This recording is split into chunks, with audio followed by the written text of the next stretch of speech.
गर्दीतही मन एकाएकी का वाटतं?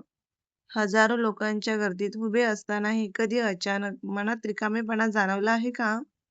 मोबाईलमध्ये शेकडो कॉन्टॅक्ट्स, सोशल मीडियावर हजारो फॉलोअर्स, घरात माणसं, ऑफिसमध्ये सहकारी, तरीही मन म्हणतं, माझं खरंच कोण आहे?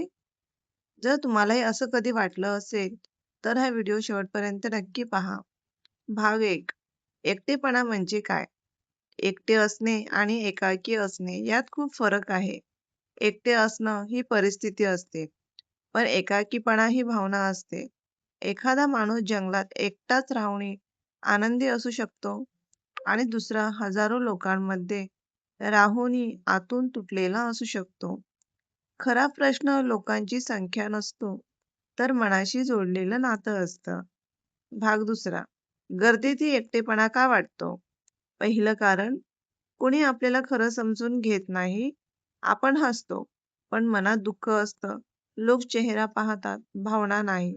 दुसरं कारण, तुलना. इतरांचं आनंदी आयुष्य पाहून आपण स्वतःला कमी समजू लागतो.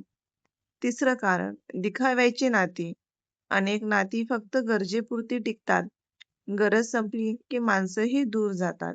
चौथं कारण, स्वतःपासून दूर जाणं. आपण दिवसभर सगळ्यांसाठी जगतो, पण स्वतःसाठी काही क्षणही देत नाही. भाग 3. एक छोटी गोष्ट.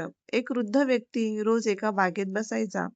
आजूबाजूला मुलं खेळायची, लोक हसायचे, गप्पा मारायचे. पण तो शांत बसून फक्त पाहत राहायचा. एक दिवस एका छोट्या मुलाने विचारलं, आजोबा, तुम्ही नेहमी एकटेच का बसता? आजोबा हसले आणि म्हणाले, बाळा, लोक खूप भेटतात, पण मनापासून ऐकणारा माणूस फार कमी भेटतो. त्या एका वाक्यात त्याच्या आयुष्याची वेदना दडलेली होती. भाग 4. यावर उपाय काय? सर्वात आधी स्वतःशी मैत्री करा. दररोज काही मिनिटं शांत बसा. मोबाईल बाजूला ठेवा. मनात काय चाललं आहे ते ऐका. ज्याच्यावर विश्वास आहे त्याच्याशी मोकळेपणाने बोला. छंद जोपासा. निसर्गात फिरा. एखाद्याची मदत करा. लक्षात ठेवा, ज्याच्या आयुष्यात उद्देश असतो त्याला एकटेपणा फार काळ त्रास देऊ शकत नाही. शेवट, प्रेरणादायी संदेश. गर्दी नेहमी साथ देत नाही. खरी साथ देतं तुमचं मजबूत मन.